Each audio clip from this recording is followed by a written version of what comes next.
Hoje vamos meditar no Salmo 14. Todo o material está disponível em várias plataformas que os irmãos podem acessar. O perfil do homem tolo é o tema a partir do Salmo 14. São 7 versos. Farei a leitura integral do texto bíblico. Diz assim a palavra do Senhor. Diz o insensato no seu coração: não há Deus. Corrompem-se e praticam abominação. Já não há quem faça o bem. Do céu olha o Senhor para os filhos dos homens, para ver se há quem entenda, se há quem busque a Deus. Todos se extraviaram e juntamente se corromperam.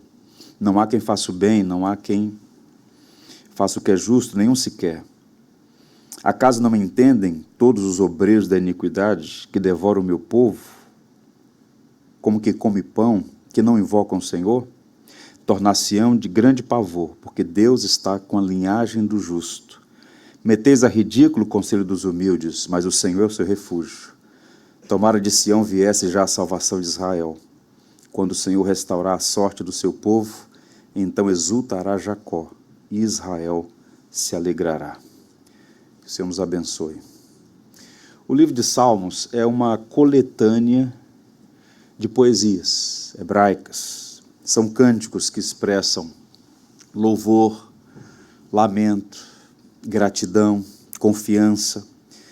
E o saltério, desde o começo, os 2 primeiros, Salmos 1 e 2, apresentam um contraste entre o justo e o ímpio, que se repete em várias outras partes desse precioso documento que nós chamamos de saltério.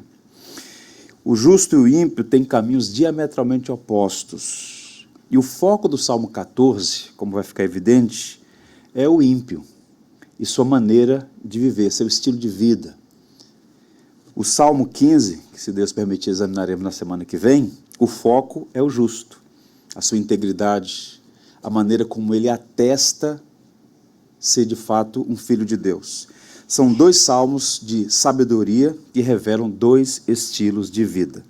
E o Salmo 14, em linhas gerais, ele apresenta o caráter e a conduta do ímpio. O salmo é profundo, é um salmo extraordinário, mas a estrutura é bem simples. Ela pode ser dividida em 3 partes. Nós vamos focar nas 2 primeiras: o caráter e a conduta do ímpio.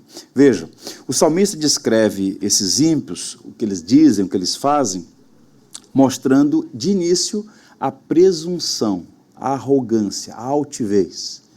Para o tolo, o insensato, o ímpio aqui descrito, Deus não é, Deus não existe, não há Deus. E ao negar a existência de Deus, por consequência inevitável, todos os freios morais, todas as balizas éticas são colocadas no chão, e esse indivíduo que nega a existência de Deus, ele agora se torna um opressor dos seus irmãos, um opressor do seu próximo. O tolo é alguém que vive como se Deus não existisse e se entrega à corrupção do seu coração. Então, eu queria a atenção de vocês para examinar esse salmo e fazer aqui algumas aplicações. Vamos começar então afirmando o caráter do tolo. Mantenha sua Bíblia aberta e observe o verso 1. Diz o insensato no seu coração: não há Deus. No hebraico, língua original do saltério, nós temos 3 palavras básicas para definir o insensato. Eu estou lendo a minha versão aqui, a Ara, aparece insensato, outras tolo, nécio. Mas no hebraico há 3 palavras que podem ser traduzidas assim. A primeira é quesio, que significa lerdeza e estupidez. É a ideia de morosidade para fazer o que é certo. É uma lerdeza de natureza moral. O cara é lento para fazer o que é certo. Evil é ignorância e perversão. É a ideia de supressão da verdade para viver no erro. O indivíduo sabe o que é certo, mas ele deliberadamente suprime para viver no erro. A palavra Nabal, que é empregada aqui no Salmo 14, é mais intensa. É a ideia de brutalidade e teimosia. é a persistência estúpida num caminho evidentemente errado. Então, o que é o tolo? É alguém que age com violência, com brutalidade, com uma persistência teimosa num caminho que está evidentemente errado. Nabal é a palavra empregada aqui, e é interessante notar que o problema desse indivíduo, né, desse tolo, desse nécio, o perfil desse homem, é caracterizado não por falta de inteligência, não por falta de conhecimento ou incapacidade intelectual. Nós já falamos aqui variadas vezes que há uma diferença entre conhecimento e sabedoria. O indivíduo pode ostentar vários diplomas e a Bíblia classificá-lo como um tolo. O outro pode ser uma pessoa muito simples e ter muita sabedoria. Há uma distinção entre sabedoria e conhecimento. Pois bem, então o tolo aqui não é alguém que sofre de ignorância ou um tipo de limitação cognitiva. Nabal é uma palavra que comunica uma atitude ativa e determinada na direção errada. É uma escolha moral que qualifica a pessoa como sendo tola. O que é curioso notar é que no Antigo Testamento há um personagem com esse nome, Nabal. Ele fez jus ao nome, porque Nabal significa literalmente tolo. E no capítulo 25 de 1 Samuel, nós encontramos um homem conhecido pela sua estupidez, pela sua teimosia, e graças à intervenção da sua esposa, que na contramão dele era uma mulher sábia, Abigail, fez uma intervenção diante do rei Davi, caso contrário ele teria sido morto pela sua tolice, pela sua estupidez, pela sua flagrante vileza. Então, vejam, há duas marcas distintivas no homem tolo, duas falhas morais que estão conectadas. A ideia de caráter e conduta. Vejam, a primeira delas, que está bem exposta aqui no primeiro verso, é a rejeição a Deus. Quando o texto diz o insensato no seu coração, não a Deus, duas coisas precisam ser observadas aqui de imediato. A primeira delas, e a mais surpreendente, é que o verbo existir não está presente no texto original. Portanto, a tradução não há Deus ou Deus não existe é, na verdade, uma tentativa dos tradutores de tornar o texto mais compreensível. No entanto, a atitude do homem tolo é muito mais forte do que o texto pode sugerir aqui. A ideia, literalmente, seria, a tradução literal, não Deus. Não Deus para mim. O verbo existir não está presente. A pessoa descrita, portanto, aqui, é alguém que sabe que Deus existe, mas ela quer eliminar, rejeitar, sonegar a realidade de Deus sobre a sua própria vida. Não é mais forte isso? Não é uma convicção, ela não está fazendo uma afirmação baseada em evidências. No seu coração ela diz, não Deus. É basicamente o ateísmo prático. E se você observar e puder assistir os sermões anteriores, esse Salmo 14, ele faz parte de uma tríade. O Salmo 10, o Salmo 12 e o Salmo 14. Qual é essa tríade? Bem, no Salmo 14 a gente tem aqui uma seguinte situação. No Salmo 10, nós temos ali o ateísmo prático. O indivíduo sabe que Deus existe, mas vive como se Deus não existisse. Aqui nós temos agora alguém na mesma direção. No fundo, ele sabe que Deus existe, mas seria bom se Deus não existisse. Não Deus para mim. Então o Salmo 10 fala sobre essa arrogância, uma atitude arrogante. O Salmo 12 fala sobre as palavras vis do ímpio, e o Salmo 14 fala sobre os atos perversos do ímpio. Então são atitudes, palavras e ações. Três características do homem tolo. Ele tem uma atitude errada, palavras erradas e ações erradas. É uma tríade que compõe aí o perfil do homem tolo. Então a posição dele não é racional, é uma escolha moral e espiritual. Pois bem, o salmista vai usar essa linguagem, que é uma linguagem dura, porém verdadeira, para descrever esse homem. Eu queria destacar mais uma vez ainda no verso 1, a palavravtolo, é bom ter isso diante de nós, e a palavra não há Deus. O problema está dentro dele, não está fora. É do coração que ele nega. Deus existe, mas o seu desejo é que Deus não existisse, ou que Deus estivesse morto, né? O melhor comentário do Salmo 14 é Romanos. Esse é um salmo que aparece 3 vezes na Bíblia. Inicialmente o Salmo 14, se você observar o Salmo 53, é uma repetição do Salmo 14, com uma pequena diferença em um verso, e Paulo, o apóstolo, vai citar o Salmo 14 em Romanos 3. Paulo vai falar com muita propriedade para sustentar que a corrupção da humanidade é universal e radical. Todos pecaram, destituídos estão da glória de Deus, não há um justo, nem um sequer, não há quem faça o bem, não há quem entenda. Paulo está citando literalmente o Salmo 14. E observe que Romanos, que é um livro muito rico para nós, que estabelece ali as bases doutrinais de nossas preciosas doutrinas, no capítulo 1, verso 18, é dito assim: a ira de Deus se revela do céu contra toda impiedade e perversão dos homens, que detêm a verdade pela injustiça. Então, o argumento de Paulo, baseado em Salmo 14, é que, no fundo, todo homem sabe que Deus é, que Deus está aí. Ou, na linguagem de Francis Schaeffer, que Deus está aí. Deus é uma realidade. O homem não pode suprimir isso. Essa semente da religião está no coração do homem. O ateísmo filosófico, como a gente conhece, nasceu recente, século XVIII, século XIX, ganhou força no século XX, mas toda a civilização, seja ela, esteja ela onde estiver, em que tempo for, toda a civilização humana, todos os povos, sempre tem essa semente da religião. O homem sabe que Deus existe, ele está sempre em busca de adorar.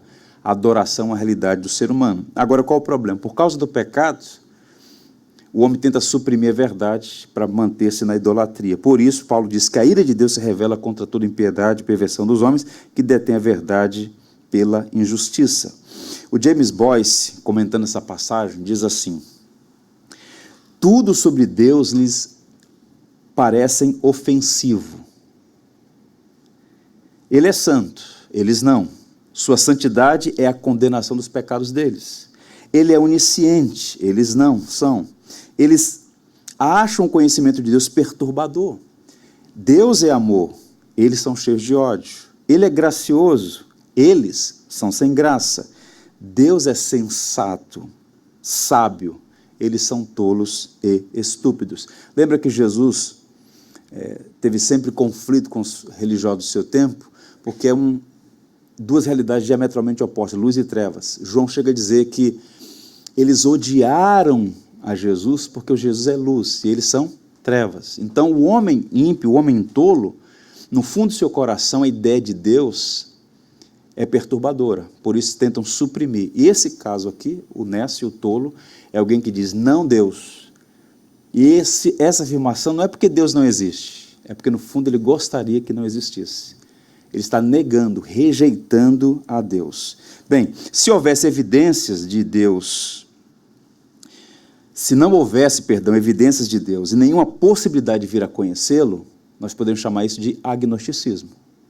Um cético, não tem evidências. Se a pessoa tivesse convencida que Deus não existe, ela estaria apenas enganada. Mas não é o caso aqui. De acordo com o apóstolo Paulo, o Salmo 14 aponta para uma pessoa que é tola, porque a despeito das evidências que Deus existe, no seu coração ela diz, não a Deus. Ela rejeita, ela suprime a verdade. Vejam, meus irmãos, como isso é muito presente no nosso mundo, né? A quantidade de pessoas, a despeito de todas as oportunidades, a despeito de todas as possibilidades de estudar, de avançar nas mais variadas áreas, elas suprimem a verdade, elas odeiam, são inimigas declaradas de Deus. No Evangelho de João, por exemplo, no capítulo 13, nós encontramos ali Jesus vivendo os últimos momentos com seus discípulos antes da crucificação. Na verdade, é um bloco que vai do capítulo 13 ao capítulo 17, terminando com a oração sacerdotal.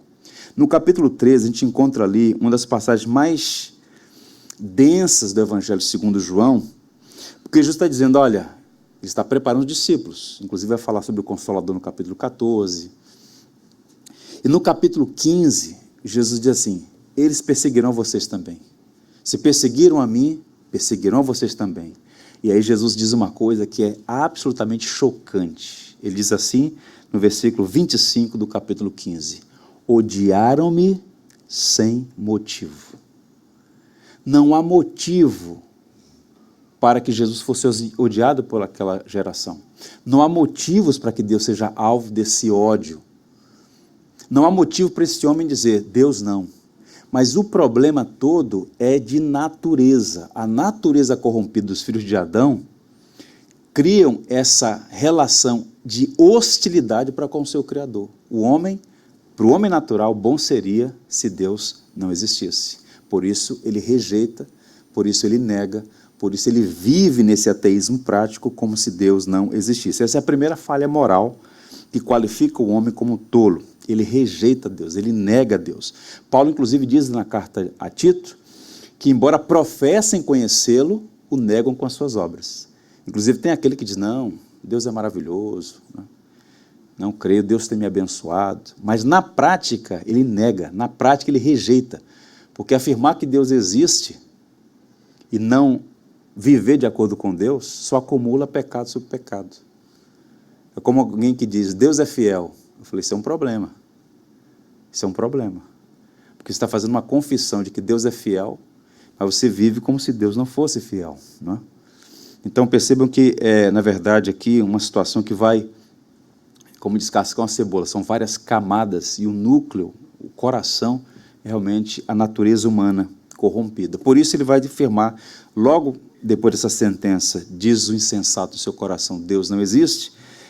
A segunda falha moral aqui, a corrupção, a prática da maldade.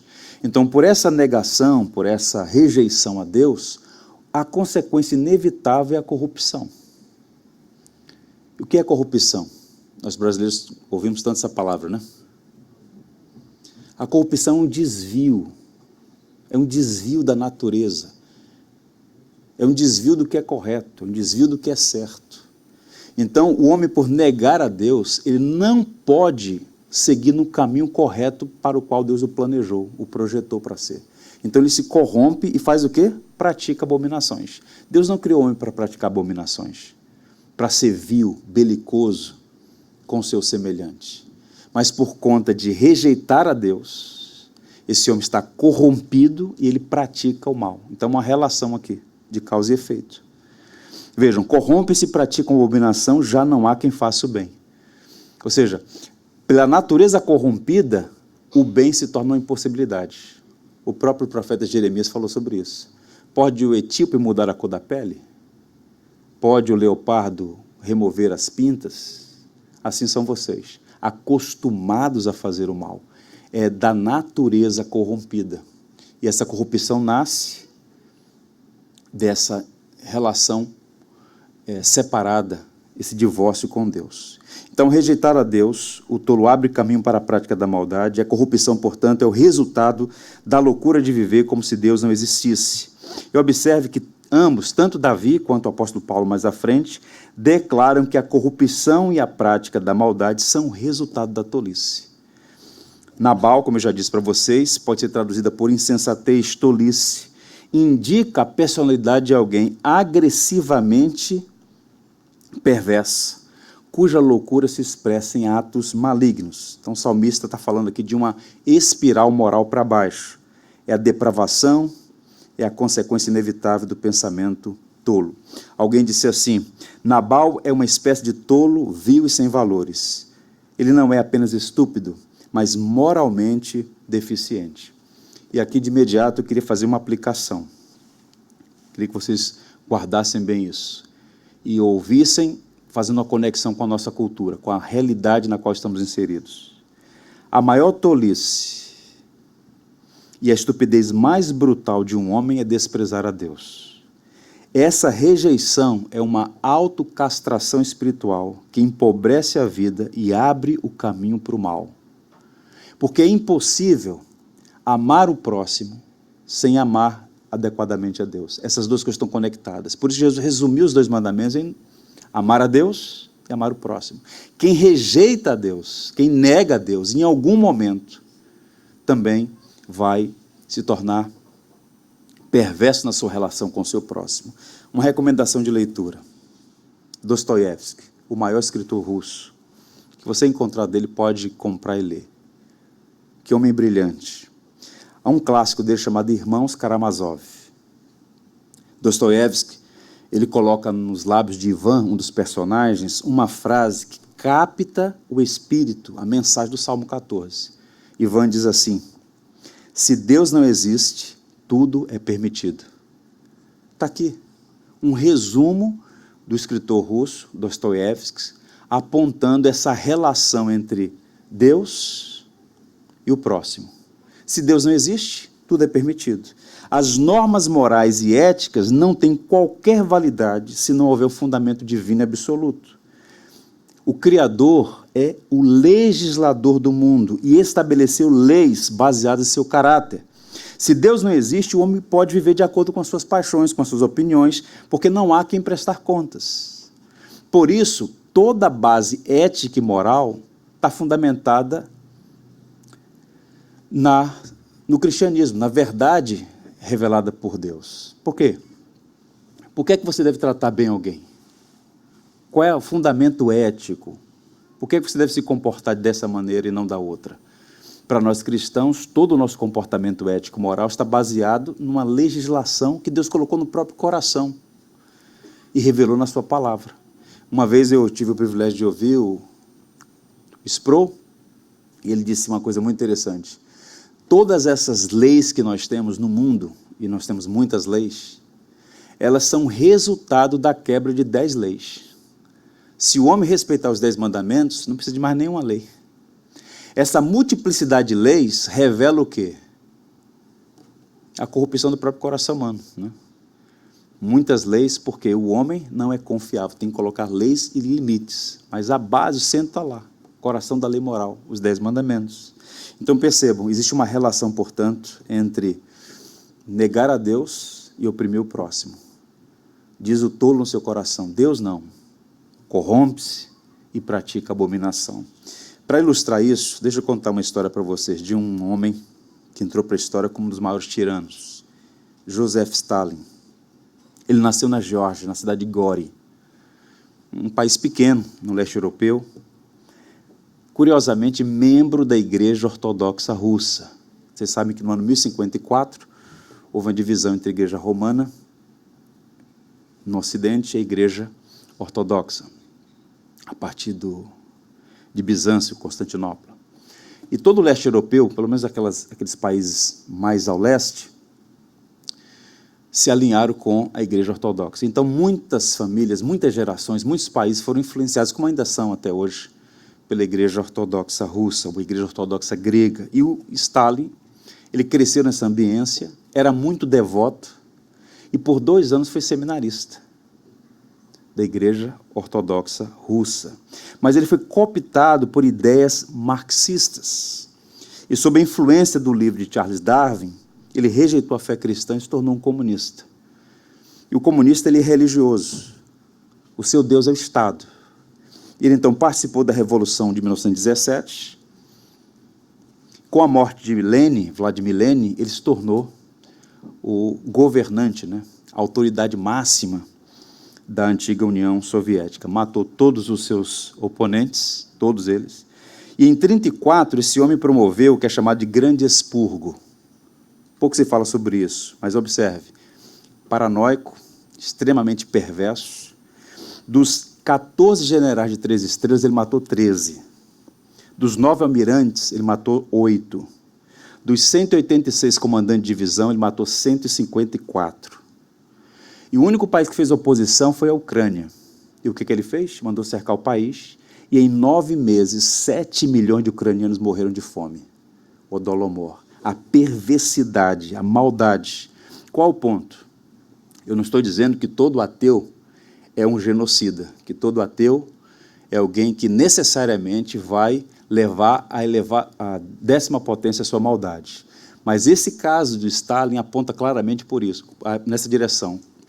Essa rejeição a Deus, essa negação Essa falta de base para os absolutos morais é que leva a todo tipo de perversidade. Curiosamente, se você observar, a maioria dos criminosos da humanidade eram pessoas que não reconheciam a Deus, que não temiam a Deus, a falta de temor a Deus. O marxismo é uma religião política, o Estado é Deus, e entre seus seguidores estão os maiores criminosos da história. Os fatos estão aí, basta observar. Outro dia alguém me perguntou qual era a diferença entre um comunista e um socialista.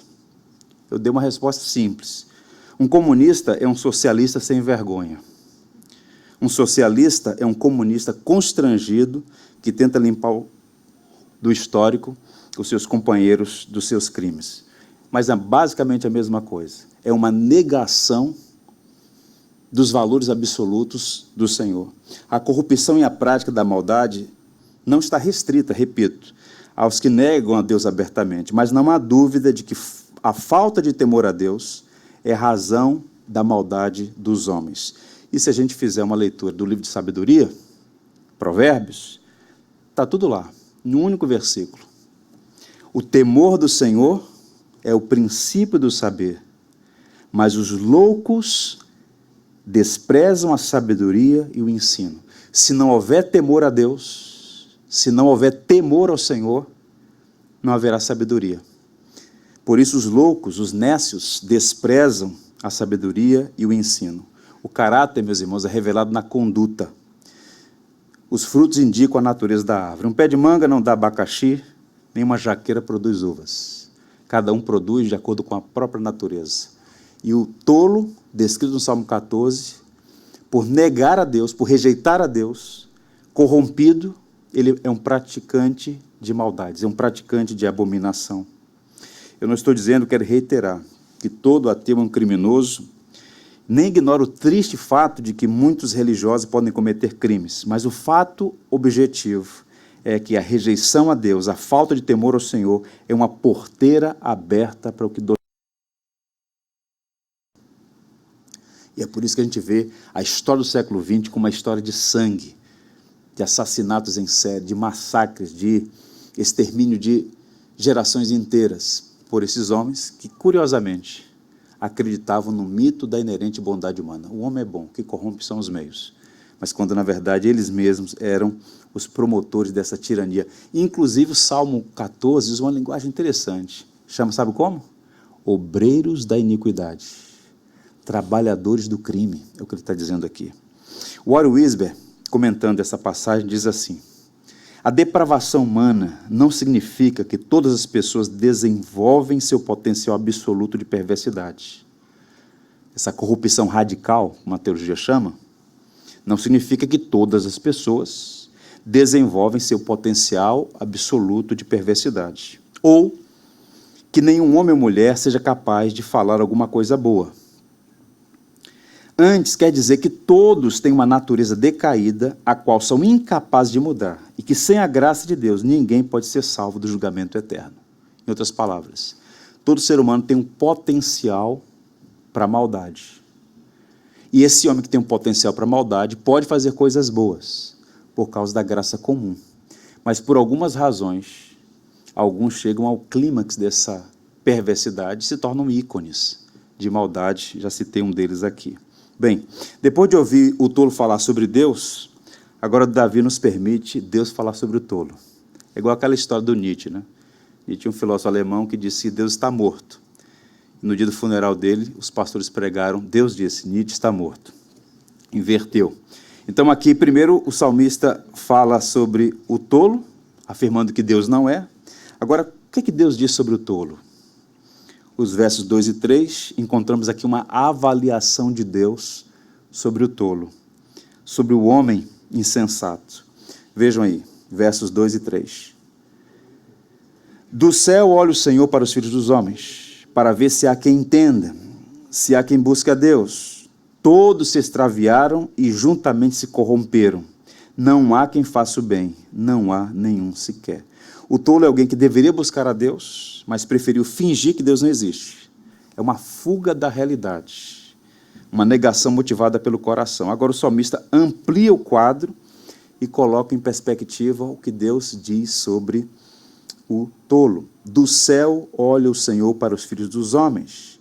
E esse olhar de Deus, irmãos, não é o olhar de um pesquisador. Não é o olhar de alguém que está buscando, por raciocínio, fazer um diagnóstico. Davi está empregando aqui uma linguagem poética, que revela o quê? A complacência de Deus, né? Um Deus que, em alguma medida, se rebaixa para falar a nossa língua, ou como uma ama que se adequa para ensinar o bebê a falar. A linguagem da criança. Deus está fazendo isso conosco. A linguagem bíblica é uma linguagem de um Deus que se abaixa para falar conosco de uma forma compreensível. Mas a mensagem aqui é basicamente a seguinte: embora Deus não pesquise para obter conhecimento, o texto usa poeticamente assim: o Senhor está olhando para a terra, buscando encontrar alguém que faça o bem. E o texto vai dizer que não há um sequer. A linguagem nos reporta, por exemplo, ao episódio em que Deus desceu para ver a tolice dos homens construindo a Torre de Babel. Deus olhando para baixo e vendo a impiedade da raça no julgamento do dilúvio, Gênesis 6, verso 5. E aqui pelo menos duas coisas importantes para observar a partir dessa avaliação de Deus da conjuntura, da condição do ser humano. A primeira delas, a corrupção humana é universal, embora tenha níveis distintos e se manifeste de variadas formas. Então o tolo do verso 1 não está restrito a uma única classe de pessoas, mas representa todo ser humano sem arrependimento. Deus olha dos céus e vê o estado espiritual dos filhos de Adão. E aí no verso diz, não há quem faça o bem. É uma descrição que se aplica a toda a humanidade. E fazer o bem aqui não é simplesmente socorrer o pobre numa necessidade imediata. Fazer o bem aqui é fazer o que Deus planejou para fazermos. Ele é o Criador e legislador. Você não deve ver como um ser autônomo. Essa ideia de autonomia, né? Isso é uma arrogância do ser humano. Todos nós somos dependentes. Você só levantou hoje pela manhã porque o Senhor da vida ordenou que você levantasse. Nenhum homem é autossuficiente. A arrogância da autonomia, da gerência, do controle de ter tudo nas mãos é uma completa estupidez, uma falta de conhecimento sobre a realidade. Então, fazer o bem aqui é viver de acordo com os propósitos do nosso Criador, que também é nosso legislador, ele que estabeleceu as leis, que os homens violam deliberadamente e que sofrem as consequências por conta disso. Então, corrupção, a culpa, a condenação do homem é uma realidade que afeta todos os seres humanos. Todos os homens foram descritos nesses termos, e não simplesmente, volto a dizer, ateus, tolos. Os termos usados aqui são dignos de nota. 3 vezes aparece a expressão, não há, não há, não há. Todos se extraviaram. Ninguém faz o bem. O que o salmista está fazendo aqui, e o apóstolo Paulo vai confirmar na carta aos Romanos, é que estamos todos na mesma condição. Todos pecaram e destituídos estão da glória de Deus. O que é um cristão? Genuinamente cristão. Salvo, que teve a sua natureza, seu coração regenerado. É alguém que teve seus olhos abertos para enxergar a sua vileza, a sua tolice, e se submeter ao senhorio de Jesus Cristo, viver de acordo com os propósitos pelos quais ele foi criado. Observe, quando nós olhamos na perspectiva de Deus, o quadro geral é esse. Razão pela qual o Boyce diz assim, para citá-lo mais uma vez, a questão é a sua relação com o verdadeiro e único Deus. E a esse respeito, todos se desviaram e são corrompidos, de acordo com o ensino de Paulo. Em outras palavras, essa relação com Deus foi corrompida. O pecado separa, o pecado aliena, o pecado cria essa barreira entre nós e o nosso Criador, a fonte de toda a vida, de todo bem e tudo que é belo. Então, todos estão nessa mesma condição. O pecado é uma realidade universal. É bom sempre lembrar que só houve um homem justo que cumpriu a lei, Jesus Cristo. Adão e todos os seus descendentes, todos nós falhamos em cumprir a lei de Deus. Amar a Deus sobre todas as coisas e ao próximo a nós mesmos. Só Jesus Cristo cumpriu a lei. Todos os filhos de Adão, universalmente, estão na mesma condição. E a segunda realidade é essa corrupção humana radical. Todas as partes foram afetadas. Não é apenas a cognição, as afeições, todo ser humano todas as suas partes foram absolutamente corrompidas. Sabe como é que Paulo termina Romanos 3? A seção que ele está falando sobre o pecado, sobre a condição do homem. Capítulo 3, versos 10 a 12, ele diz assim: cale toda a boca, e todo o mundo seja culpável perante Deus. Paulo chega a essa conclusão. É interessante a carta de Paulo aos Romanos, porque ele está trabalhando com dois grupos, judeus e gentios, e o argumento dele é brilhante. Paulo está dizendo, os gentios não tinham uma Bíblia, mas tem a criação revela que Deus é. Os atributos invisíveis de Deus com seu eterno poder se constatam, se revelam na criação. O mundo criado é o livro de Deus. Isso aqui não é fruto de uma explosão, do acaso. Deus projetou tudo isso. Uma questão de raciocínio lógico, um design inteligente por trás de todo esse universo belo, a dinâmica da vida. A despeito disso, os homens vivem como se Deus não existisse. E os judeus também são culpados, porque receberam, além da revelação geral, receberam a lei. Deus chamou esse povo para si, formou esse povo, deu a eles a lei. E a despeito de terem a Bíblia na mão, também tropeçaram. E Paulo diz, judeus e gentios estão na mesma condição. Não conseguiram cumprir a lei. Todo homem é culpado e sem defesa diante de Deus. Aí então é que ele apresenta o Evangelho. Justificados pela graça, mediante a graça.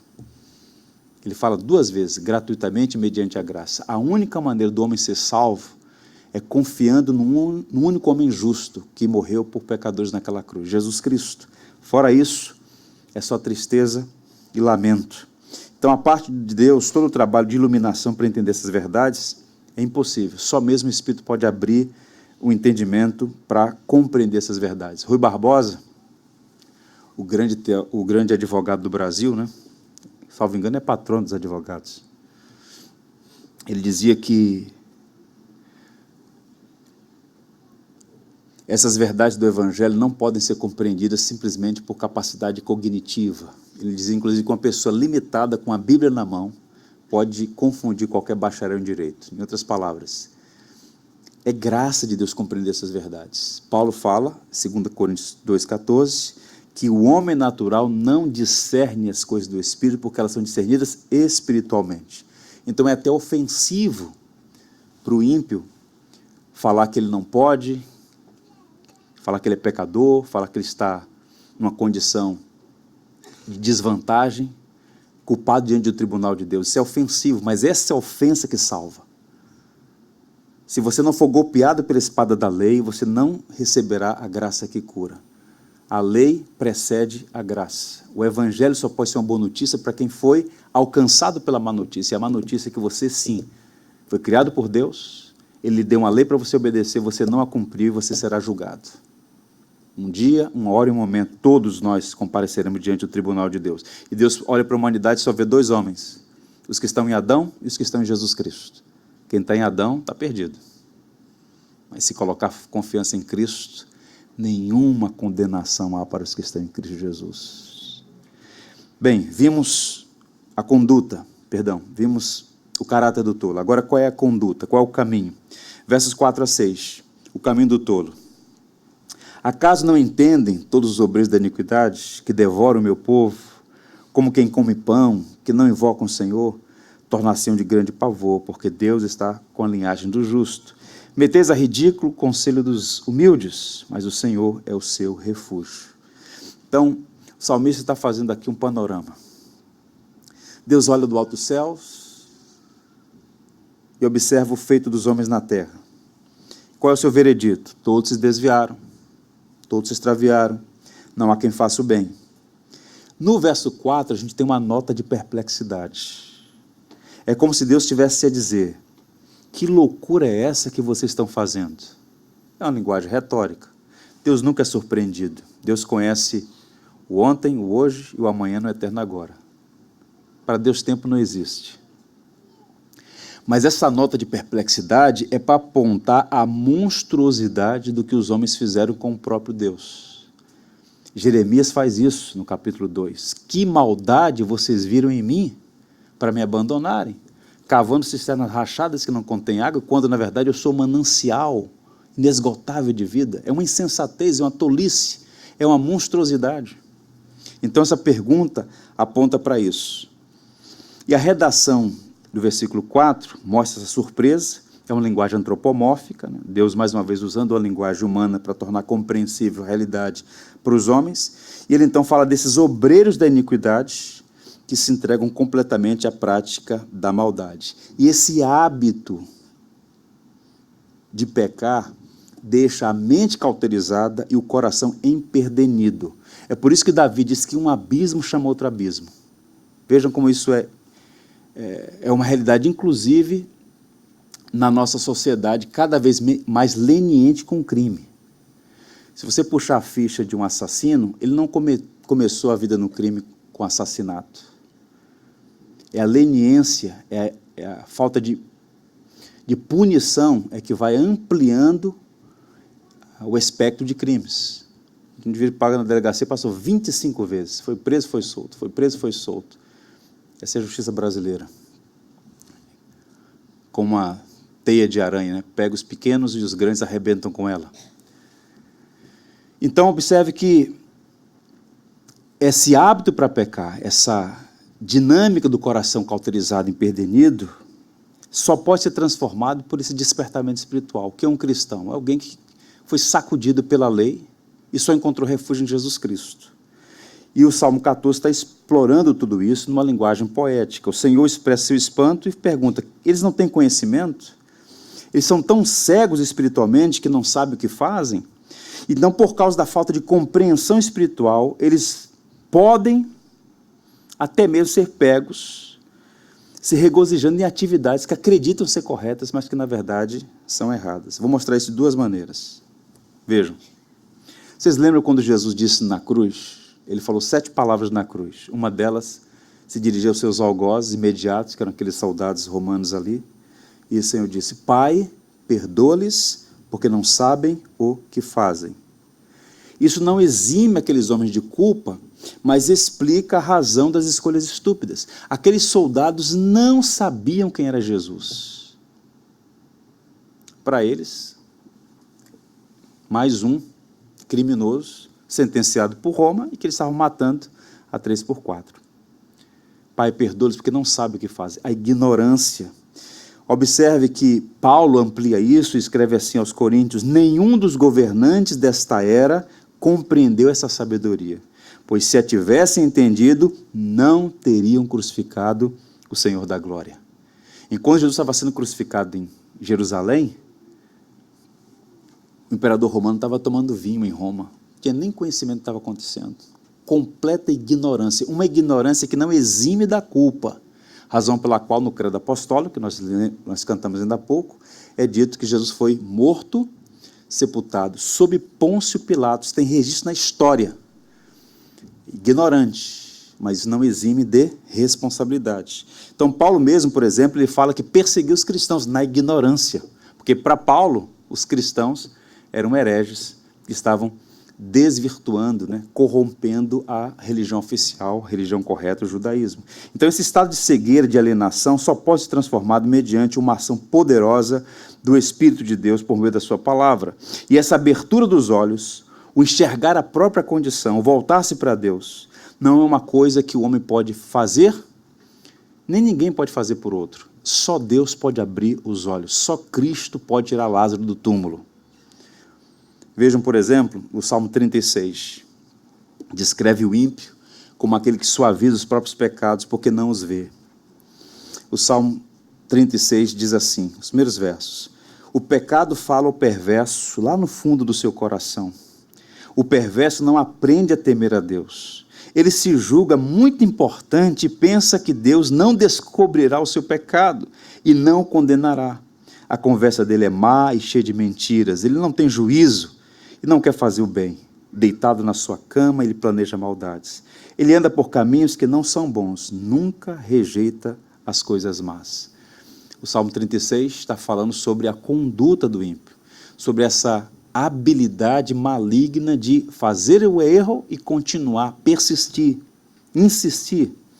E o que eles estão fazendo? O salmista faz 2 acusações aqui. Eles oprimem o fraco e não invocam a Deus. O verso 4 está falando sobre isso. A primeira cláusula é muito forte a imagem, o texto diz assim, devoram o meu povo. Tente imaginar isso. É uma linguagem poética, uma figura de linguagem, para mostrar o nível de brutalidade.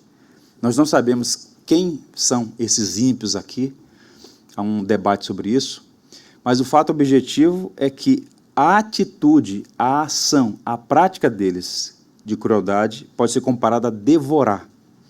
Então, a analogia com comer pão quer dizer que eles devoram o povo de Deus como se fosse tão natural quanto tomar café da manhã.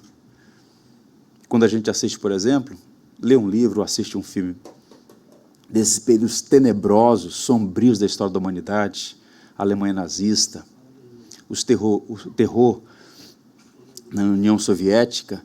Então, em alguma dessas cenas você vê o soldado, o comandante, tomando café, pega um rifle e olha do alto, mira em um prisioneiro e atira, como se fosse uma diversão, e volta a tomar o seu café.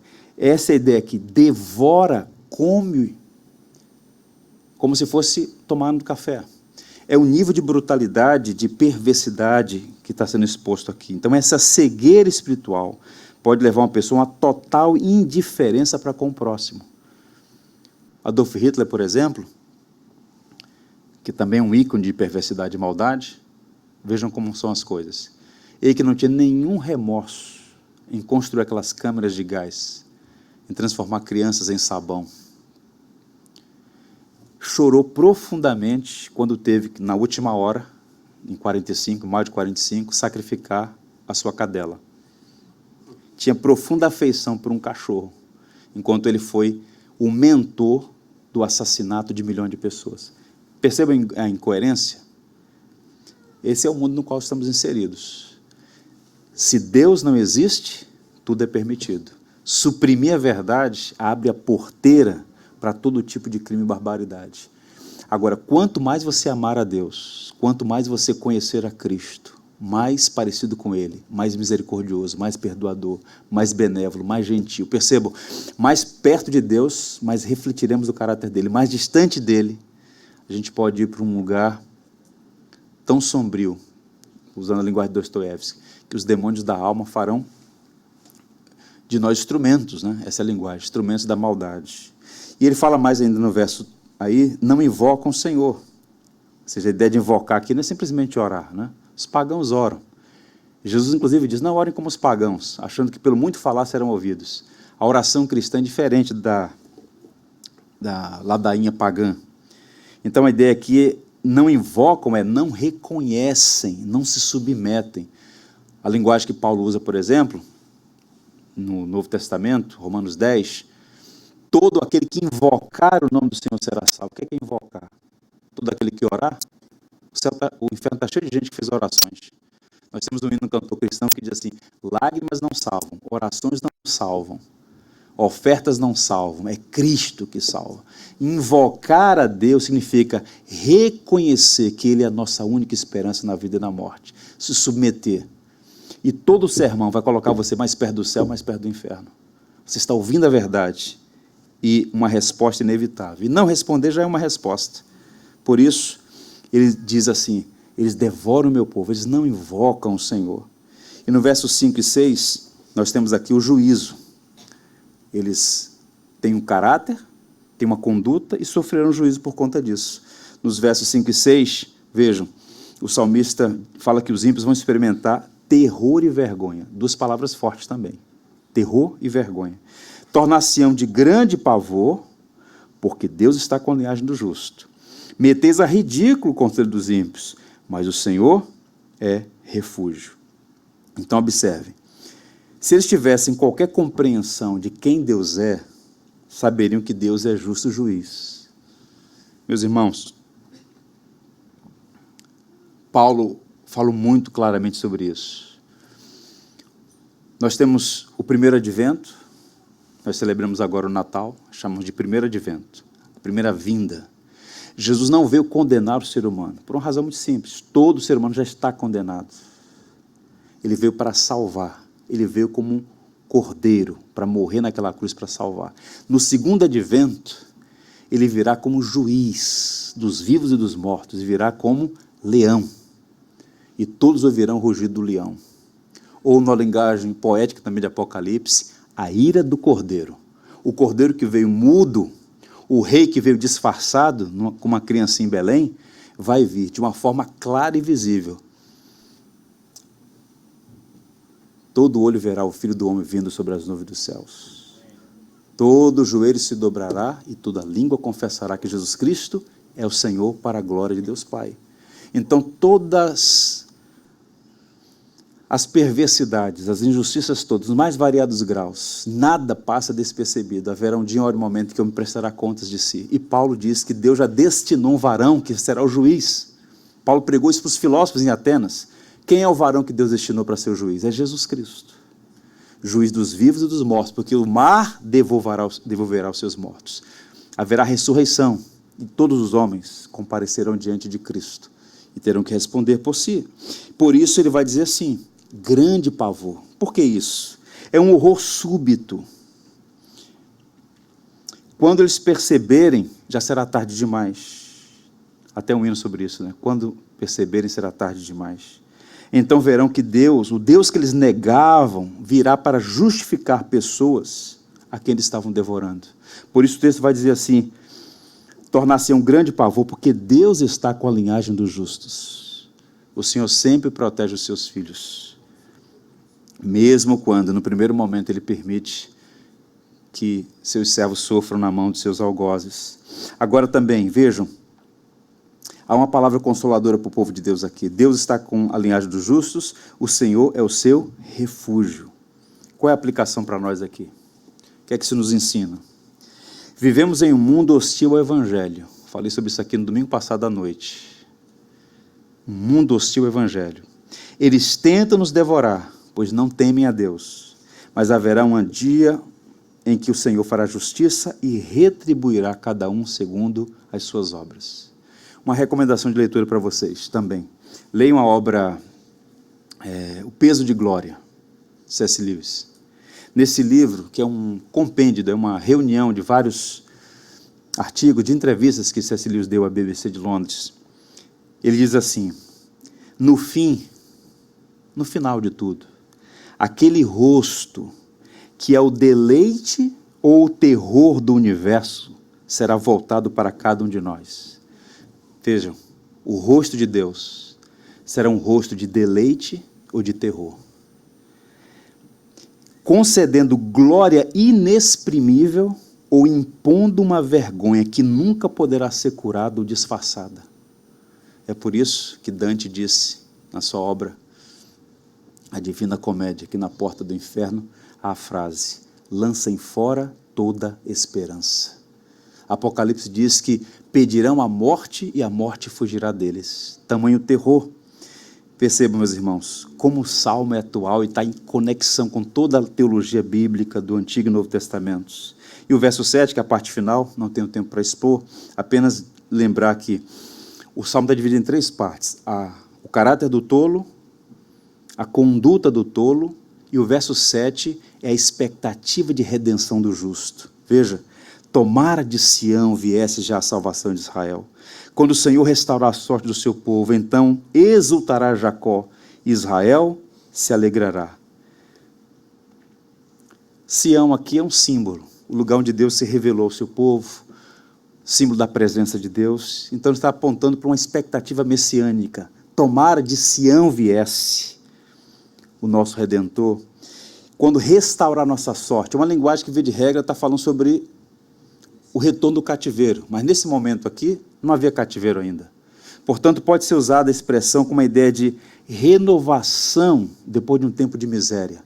Hoje nós somos hostilizados, perseguidos, maltratados, mas o Senhor vai restaurar nossa sorte. Haverá uma inversão, né? Como no caso de Lázaro e o rico e o mendigo. Vejam, tal como Jesus, que primeiro foi humilhado para depois ser exaltado, a igreja peregrina, igreja militante, ela sofre. E nós aqui no Ocidente ainda temos algum resíduo de liberdade, mas pensem, por exemplo, nos nossos irmãos na Coreia do Norte, nossos irmãos no Camboja, em regiões na costa africana, no norte, em regimes totalitários que promovem verdadeira castração espiritual, supressão de liberdades e de garantias que diminuem a dignidade do ser humano. Apocalipse diz que naquele grande dia o Senhor vai vindicar, restaurar, glorificar esses servos diante desses seus algozes. Isso vai acontecer. Deus é um Deus de justiça. Pois bem, eu quero encerrar contando a vocês uma história que a mim me edifica muito. É a história da Catedral de São Salvador, ou a Catedral de Cristo Salvador. No século XIX, para ser mais preciso, no dia 24 de julho de 1812, Napoleão Bonaparte marchou em direção à Rússia com 600 mil homens. Ele já havia dominado toda a Europa Ocidental e agora estava com esse poder em mãos, querendo ser uma potência hegemônica em toda a Europa. Ele chegou às portas de Moscou, tinha um exército mais preparado, com um histórico de grandes vitórias, bem treinado, e até então ele não conhecia derrota. No entanto, ele foi derrotado, humilhado, e voltou para a França. Tempos depois, foi destituído e viveu no exílio na ilha de Elba. Para expressar a gratidão por aquele feito extraordinário, o czar Alexander I, como um tributo de reconhecimento que aquela vitória dos russos contra Bonaparte foi um sinal da providência, ele mandou construir uma igreja, e o título era Igreja de Cristo Salvador, reconhecendo publicamente e atribuindo tão somente a misericórdia de Deus, os russos não terem sido completamente destruídos naquele contexto. E essa catedral foi erguida, belíssima. Ela demorou 70 anos para ficar pronta. Mas era uma das joias daquele período, dos períodos czares. Pois bem, inclusive o último czar foi ordenado, reconhecido naquela igreja. Mas, quando houve a Revolução Russa, e os desdobramentos daquela revolução, o Stalin, que era inimigo público da fé cristã, que odiava os cristãos e que foi responsável pela morte de milhões deles, ele mandou saquear a igreja, tirou 176 toneladas de objetos preciosos dali, foram necessários 600 vagões de trem para transportar todo o mármore retirado da igreja. E ele planejou fazer naquele mesmo local um monumento ao comunismo. E ele mandou literalmente dinamitar a igreja. Isso aconteceu em maio de 1933. Há imagens da igreja sendo dinamitada. Igreja não é prédio. A igreja sempre se reuniu nos mais variados lugares do mundo. Nesse momento tem irmãos nossos reunidos em lugares inóspitos. Mas o símbolo por trás de um edifício, uma igreja sendo queimada, como tantas na França nesse momento, e aquela sendo dinamitada por um homem professamente anticristão e líder de uma revolução sangrenta, aquilo tinha um grande valor, e aquilo foi pro chão mesmo. Até que no ano 2000, essa igreja foi reconstruída. Um movimento internacional de várias igrejas, de vários países, constituiu aquela igreja. E eles, então, no dia da inauguração, recitaram o verso que foi usado na construção lá atrás, Salmo 46. O que é que diz o Salmo 46? Deus é o nosso refúgio e fortaleza, socorro bem presente na tribulação. Os homens podem atentar, e de fato são hostis à fé cristã, mas a causa do evangelho triunfará. E esse salmo está falando sobre um homem tolo que nega a Deus, que rejeita a Deus, e por conta disso é capaz de atrocidades contra o seu próximo. Do alto céu o Senhor olha e não encontra nenhum justo. Não é apenas o tolo, não é apenas o ateu prático. Nenhum homem é justo diante de Deus. Mas, especificamente, esse grupo de ímpios que continuam na sua obstinação de viver como se Deus não existisse, haverá um dia, uma hora e um momento em que eles então sofrerão o juízo de Deus. E os justos, o texto vai dizer, o Senhor é o seu refúgio. O Senhor é quem protege o seu povo e certamente continuará cuidando de nós nessa época tão adversa no Brasil e no mundo, é Deus quem cuida do seu povo. Eu quero encerrar lendo Hebreus capítulo 12, peço a você que acompanhe os 3 primeiros versos desse livro tão precioso para nós. Hebreus 12, versos 1 a 3.